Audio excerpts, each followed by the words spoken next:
जय हिंद दोस्तों।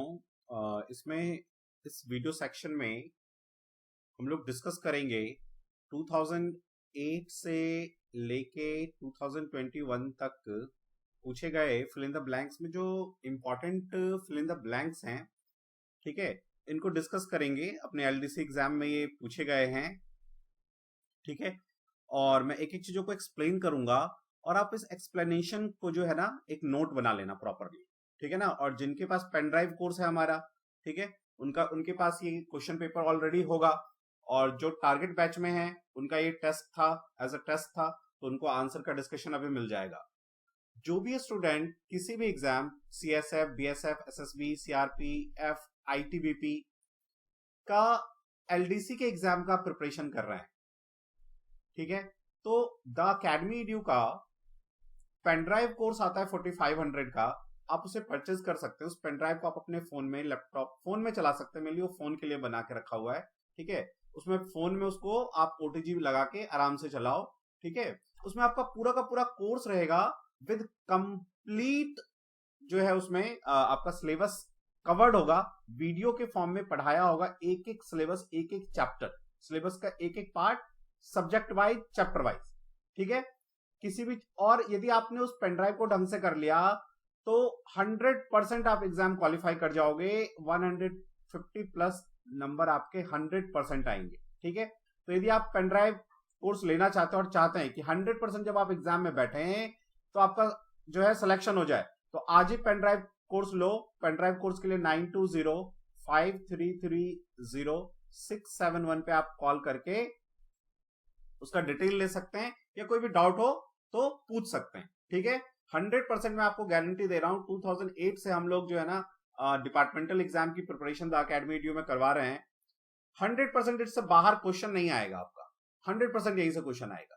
ठीक है, और यदि आप में से किसी का बच्चा सैनिक स्कूल, मिलिट्री स्कूल, आरआईएमसी, इन सब के लिए प्रिपरेशन कर रहा हो तो आप उसका पेन ड्राइव भी हमसे ले सकते हैं। ठीक है, 100% आपका बच्चा क्वालिफाई कर जाएगा। चलिए, तो अब इस फिल इन द ब्लैंक्स को डिस्कस करते हैं। देखिए, फर्स्ट क्वेश्चन है, फर्स्ट क्वेश्चन आपका, can you please dash my website before I publish it. देखो ये क्या कहना चाह रहा है कि यदि मैं इसको पब्लिश करना चाहता हूं तो क्या आप इसको जांच सकते हो, है ना। तो फाइंड आउट का मतलब तो होता है कुछ खोजना, यहां पे होता एरर, तो हम फाइंड आउट लगाते। ठीक है, सेट आउट का मतलब होता है किसी चीज के लिए बाहर निकलना, है ना, किसी जर्नी के लिए, किसी भी चीज के लिए बाहर निकलना। लुकअप का मतलब होता है देखना, जैसे look up the table and fill in the blank. ठीक है ना। गो थ्रू का मतलब होता है जांचना, सिलसिलेवार वे में किसी भी चीज को जांचना। तो क्या वो यही कह रहा होगा कि आप गो थ्रू हो जाओ। जैसे मैं आपको कई बार कहता हूं कि please go through this video, तो गो थ्रू का मीनिंग होता है जांच करना, चेकआउट, चेक करना इस चीज को। तो आपका आंसर आ जाएगा गो थ्रू। ठीक है, चलिए क्वेश्चन नंबर 2 पे आइए। देखिए, क्वेश्चन नंबर 2 कहता है his service has been dispensed. बहुत ही इंपॉर्टेंट क्वेश्चन है, बहुत बार एग्जाम में पूछा गया है। ठीक है ना, एलडीसी एग्जाम में ये बहुत बार पूछा गया है। क्वेश्चन है his service has been dispensed. Dispensed का मतलब होता है कि जैसे मैं कहूं आपको कि dispensed with all the formalities, मतलब सभी चीजों को पूरा करना। डिस्पेंस्ड के साथ हमेशा आता है विद, हमेशा, आंख बंद करके आप लगा सकते हैं। आई क्या जैसे हम कहें इस क्वेश्चन को कि his service has been dispensed with, मतलब उसका सर्विस जो है अब पूरा हो चुका है, कंप्लीट हो चुका है। ठीक है, अब डिस्पेंस्ड के साथ हमेशा विद आता है, छुटकारा पाना भी होता है इसका हिंदी। ठीक है, क्वेश्चन नंबर 3 पे आइए। जेन इज एनोयड। ठीक है ना, जेन इज एनोयड। एनोयड मतलब होता है किसी चिढ़ जाना, किसी व्यक्ति से खफा हो जाना या चिढ़ जाना, चिढ़ जाना। ठीक है, चिढ़ जाना, जब आप किसी से चिढ़ जाते हैं तो उसे कहते हैं एनोयड। जब किसी इंसान से हम एनोय होते हैं तो एनोयड विद लगाते हैं। जब हम किसी इंसान से खफा होंगे तो एनोयड विद लगाते हैं उस केस में। ठीक है ना, तो विद है क्या, हाँ ये। और किसी सामान से होंगे किसी चीज पे खफा होंगे, ठीक है, तो उस केस में हम कहते हैं एनॉयड, एनॉयड एट। मान लो आप किसी चीज, किसी व्यक्ति के किसी एक्ट से ना पसंद करते हैं आप उसको, तो कहेंगे एनॉयड एट, ठीक है ना। जैसे मैं आपको कहूं for example, nobody has annoyed, नहीं ये छोड़ो, इसमें तो विद आ जाएगा। सोचो कि मैं आपसे ये कहूं कि राम annoyed dash,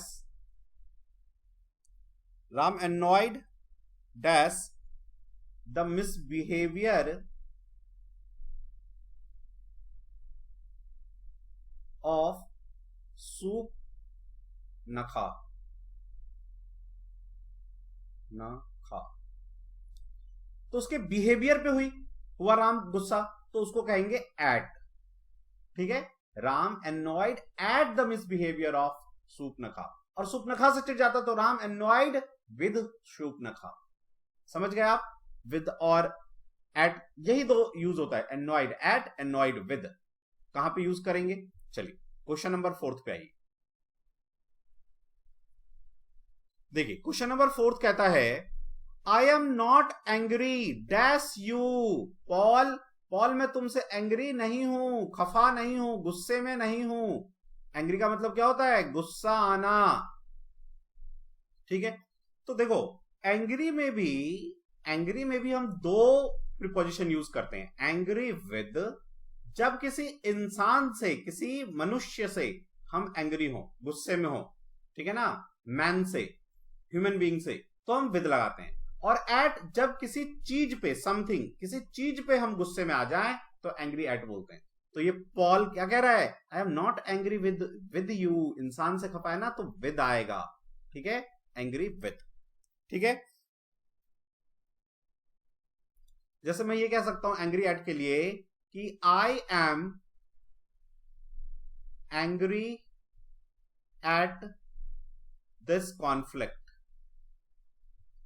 मैं इस कॉन्फ्लिक्ट पे एंग्री हूं कि कॉन्फ्लिक्ट क्यों चल रहा है। कॉन्फ्लिक्ट मतलब कोई झगड़ा। चलिए क्वेश्चन नंबर 5 पे आओ। क्या कहता है देखो, the youth should believe God, the youth should believe God. तो हम गॉड पर विश्वास करते हैं या गॉड में विश्वास करते हैं? गॉड में विश्वास होता है, गॉड पर, भगवान पर विश्वास रखो, जो हम लोग हिंदी में बोलते हैं भगवान में विश्वास रखो होता है, ठीक है ना। बिलीव इन गॉड होता है, ऑन बहुत लोग भर देते हैं, ऑन गलत है, ठीक है ना, ध्यान रखना इसमें, यही इंपॉर्टेंट है। 6 पे आओ, देखो 6 है, he was born dash India, तो उसका जन्म इंडिया में हुआ, में आएगा तो इन इंडिया। बोर्न के साथ और भी ऐसे दो प्रीपोजिशन है जो लगते हैं, जैसे born ऑफ और born टू। तो जब भी born के साथ ऑफ लगता है तो पेरेंट आता है, born ऑफ पुअर पेरेंट, जैसे मैं कहूं, ठीक है ना। तो पेरेंट जब भी आएगा, पेरेंट्स, तो born ऑफ आता है, ठीक है। जैसे मैं कहूं कि ही born of a beautiful mother, तो born ऑफ आएगा। born टू कहां आता है? तो born टू हम लोग यूज करते हैं पैसिव वॉइस में, एक तो एक्टिव वॉइस में इसका यूज नहीं होता, जैसे he born to her, he born to her, sorry he was born to her आना चाहिए, was लगना चाहिए, है ना, तभी तो पैसिव वॉइस बनेगा। ही was born टू हर, ठीक है। क्लियर हुआ कि जब भी पेरेंट आएगा तो आप ऑफ लगाओगे, और पैसिव वॉइस आएगा तो टू लगाओगे, और किसी जगह की बात हो तो इन आएगा। चलिए 7 पे आइए। क्वेश्चन है द कन्विक्ट, कन्विक्ट मतलब जिसको किसी चीज की जिम्मेवारी मानी जाती है, किसको मान लो जिम्मेदार माना जाता है, उसे हम कन्विक्ट कहते हैं, एक्यूज, आरोपित। The convict tried his level best to justify himself, जो आरोपी था उसने बहुत जस्टिफाई, अपने आप को जस्टिफाई, ठीक ठहराने का उपाय किया। बट द जज लुक्ड, लेकिन जो जज ने क्या देखा, looked him and found him guilty, लेकिन जज ने क्या हुआ, जज ने उसे बहुत जांचा परखा होगा और फिर कहा होगा कि भाई तुम गलत हो, ठीक है ना। तो पूरा जज ने क्या हुआ, थोड़ा बहुत तो नहीं देखा होगा, पूरा देखा होगा पूरी तरह से, तो उसको हम कहते हैं थ्रू। लुक्ड थ्रू का मतलब पूरी तरह देखना, look through. The convict tried his level best to justify himself, but the judge looked through him and found him guilty। ठीक है, तो looked through का मीनिंग हो गया कंप्लीट किसी चीज को एग्जामिन करना, कंप्लीट एग्जामिनेशन, कंप्लीट एग्जामिन करना किसी चीज को, समझ गए। अच्छा देखो, थ्रू का एक और मीनिंग है, जब भी हम किसी चीज से होके जाते हैं तो थ्रू बोलते हैं। जैसे the army is going through the village, मान लो ये विलेज है तो army is march pasting through the village. जैसे मान लो कोई एक विंडो है, ठीक है, और पुलिस वाला तोड़ के अंदर घुसा, तो the police entered the room through the window, ठीक है। तो थ्रू का ये यूज याद रखना। चलिए अब आगे बढ़ते हैं, 8th क्वेश्चन पे आओ। बहुत ध्यान से मैं आपको एक एक चीज समझा रहा हूं और बहुत प्यार से आप इसे समझिए। हड़बड़ाने की बिल्कुल जरूरत नहीं है। जब हम किसी चीज को सीखते हैं तो हड़बड़ाना बिल्कुल नहीं चाहिए, ठीक है। अरे हाँ ना बोलो, समझ में आया कि नहीं। हमेशा आप सीखते वक्त हड़बड़ाओगे तो फिर आगे गड़बड़ हो जाएगी। तो सीखने में बिल्कुल नहीं हड़बड़ाना, बड़े प्यार से सीखना है, इत्मीनान से सीखना है, और जब क्वेश्चन करो तो फटाफट बनाओ, ठीक है। चलिए अब 8th क्वेश्चन पे आते हैं। देखो तो क्वेश्चन है, there is nobody dash home, ठीक है। तो मान लो आप किसी अपने फ्रेंड के घर गए और घर पे कोई नहीं था। हम बोलते हैं यार उसके घर पर तो कोई नहीं था। तो पर का मतलब क्या, इसके आसपास आप देखे, आपने गेट खटखटाया होगा, कोई नहीं था, अंदर तो नहीं गए होंगे, है ना। तो यदि मैं ऑन लगाऊंगा तो इसका मतलब तो हो जाएगा कि घर के ऊपर आप देख रहे हो कि घर के ऊपर कोई नहीं है, तो ऑन आएगा क्या, नहीं आएगा। इनसाइड आप देख नहीं पाओगे, घर बंद है, तो इन भी कहां, इनका मतलब होता है इनसाइड, अंदर। तो हम क्या कहेंगे, there is nobody at home, there is nobody at home, ठीक है। क्वेश्चन नंबर 9 पे आइए। I do not agree you. अब देखो यहां पे अग्री आ गया। एग्री के साथ साथ क्या क्या यूज कर सकते हैं हम लोग, तो एग्री के साथ हम विद का यूज करते हैं। जब आप किसी इंसान से, समवन, जब किसी इंसान से आप एग्री करते हैं तो विद लगाते हैं, ठीक है। जैसे मैंने कहा, I agree with my cousin, I agree with my father, I agree with my teacher. तो ये देखो किसी इंसान की बात कर रहा है यू, तो एग्री विद आना चाहिए। एक आता है एग्री टू।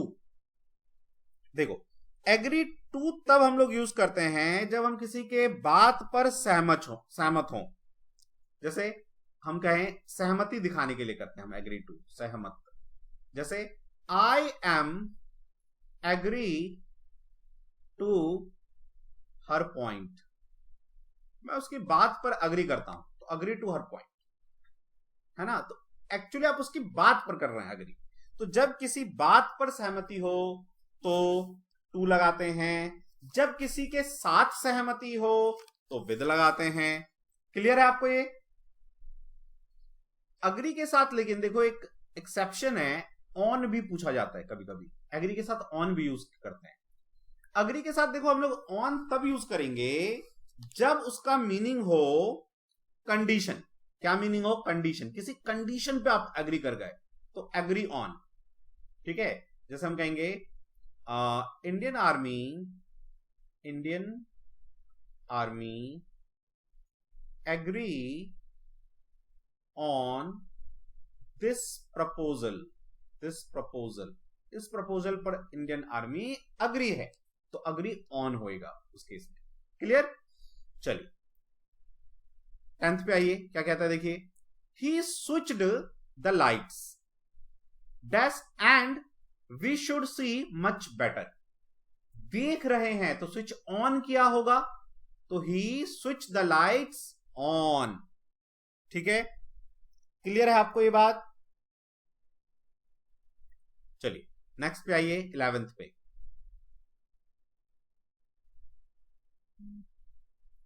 11th पे आइए, देखिए क्या कहता है, दो सी इज वेरी मच इंटरेस्टेड। यद्यपि, दो का मीनिंग होता है यद्यपि।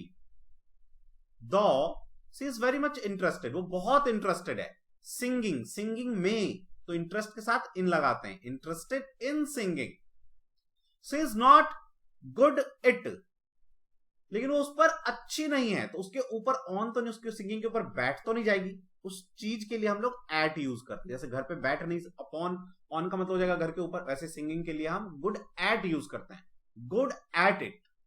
ठीक है, जब आप किसी चीज में अच्छे होते हैं तो हम कहते हैं I am good at make cooking, I am good at painting, I am good at singing, he is good at dancing. समझ गए? और इंटरेस्ट के साथ इन लगाते हैं, तो इन और एट है क्या इसमें? यस, ए। 12th पे आइए। वी हैव डिसाइडेड, हम डिसाइड कर चुके हैं। क्या डिसाइड कर चुके हैं? मूविंग टू लंदन, कि हम मूव कर रहे हैं लंदन के लिए। अब मूव कर रहे हैं या नहीं कर रहे हैं, अब देखो डिपेंड करता है कि प्रीपोजिशन क्या आएगा। यदि मैं यहां पे टू लगा दूंगा, क्योंकि यही सबसे पहले बच्चों को लगता है कि स्टूडेंट्स को कि यार टू लगाओ, we have decided to moving to London, लेकिन ये गलत हो जाएगा। क्यों गलत हो जाएगा? देखो, कभी भी टू के बाद ना वर्ब का फर्स्ट फॉर्म होता है, आईएनजी वाला फॉर्म भी यूज नहीं करते, कुछ एक्सेप्शंस को छोड़ के। ठीक है, तो यहां पे यदि मैं टू लगा दूंगा तो गलत हो जाएगा, टू मूविंग टू लंदन। ठीक है, तो इसका मतलब टू तो नहीं आएगा। टुवर्ड्स डिसाइडेड के साथ नहीं आएगा, decided from moving to London, decided from से, किससे? तो फ्रॉम का मीनिंग तो से होता है, तो इसका मीनिंग, इसका मतलब यहां पे अगेंस्ट आएगा। तो क्वेश्चन हो जाएगा we have decided against moving to London, मतलब हम डिसाइड कर चुके हैं कि हम लंदन मूव नहीं कर रहे हैं। ठीक है, तो कई बार जो है ना, देखो ग्रामर को फिल इन द ब्लैंक्स करते वक्त प्रीपोजिशन का, ग्रामर का, इन सब का ध्यान रखना होता है ना, यानी कि आंख बंद करके आप कुछ भी भर दोगे। चलिए 13th पे आइए, देखिए क्या कहता है ये, my father lives dash Kondapur a small village dash Andhra Pradesh. देखो, जब हम किसी बड़े चीज के लिए यूज करते हैं तो इन, और उसमें कहीं छोटे जगह पे कहीं पे हम रह रहे हैं तो एट यूज करते हैं। ठीक है, जैसे I am living in Delhi at Saket, ऐसे बोलेंगे तो हम क्या कहेंगे, my father lives in Kondapur, क्योंकि वो गांव है, सॉरी एट कोंडापुर, सॉरी ये छोटा उसका गांव है ना, तो at Kondapur a village in Andhra Pradesh, तो एट और इन आएगा, एट और इन का है। ठीक है, ध्यान रखना। 14th पे आ जाओ, द मदर वॉज एंक्सियस, इसको कहते हैं एंक्सियस, एंक्सियस मतलब घबराना, है ना, तो मदर वॉज एंक्सियस, मां परेशान थी। क्यों? एंक्सियस, एंक्सियस के साथ हमेशा ना अबाउट ही लगता है। ठीक है ना, तो एंक्सियस अबाउट लगा हुआ है क्या? देखो, हाँ ये रहा, एंक्सियस अबाउट, किस लिए क्योंकि अबाउट का मतलब होता है के लिए, अबाउट का मीनिंग क्या होता है? के लिए, तो वो किसके लिए चिंतित थी? The safety of her son, अपने बच्चे के लिए। The mother was anxious about the safety of her son. Clear? Next question पे आइए, होपफुली आपको मैं समझा पा रहा हूंगा। चलिए, बहुत अच्छे, अगले क्वेश्चन पे आइए। 15 देखो क्या कहता है, हैव यू एवर, अच्छा कोई स्टूडेंट को ऐसा लग रहा होगा कि यार सर बहुत धीरे धीरे पढ़ा रहे हो, देखो मेरा काम है सभी को लेके चलना। ठीक है, और मेनली देखो जो बच्चा थोड़ा सा इंटेलिजेंट है वो तो फिर भी कर लेगा, तो अपना काम है कि भाई क्या होता है, देखो अपन जब ड्यूटी बजाते बजाते ना चीजों को भूलने लग जाते हैं, ट्रेनिंग और ये 4 साल के दौरान में, तो बहुत चीजें अपने माइंड से फिसल जाता है। ठीक है ना, तो जो स्टूडेंट थोड़े तेज हैं तो वो तो चलो यार फिर भी कर लेते हैं। ठीक है ना, लेकिन टीचर का काम है कि क्लास के हर एक बच्चे पे ध्यान देना, इवन जो बच्चा बहुत कमजोर है। इसलिए मैं बहुत धीरे धीरे तरीके से समझा रहा हूं। यदि आपको लग रहा है कि सर आप धीरे समझा रहे हो, अब मुझे थोड़ा तेजी में करना है, तो आप यूट्यूब पे देख रहे हो, उसमें सेटिंग में चले जाओ, सेटिंग में जाके प्लेबैक स्पीड को बढ़ा लो, तो आपको जल्दी जल्दी दिख जाएगा। ठीक है, चलो तो 15 पे आते हैं, have you ever dressed black. देखो अपने एग्जाम में भी आता है क्या, कि write your answer dash black और ब्लू इंक। ठीक है, तो इसमें हम क्या लगाते हैं, in, write your answer in black और ब्लू इंक। इन लगता है कभी भी कलर के लिए, ठीक है। तो have you ever dressed in black आना चाहिए। क्लियर? चलिए 16th पे आइए। अनीता, क्वेश्चन है, Anita hurt ankle, Anita hurt ankle, comma, she can not attend her swimming lesson for a while. उसने अपने एंकल को क्या कर लिया है? चोटिल कर लिया है, ठीक है ना।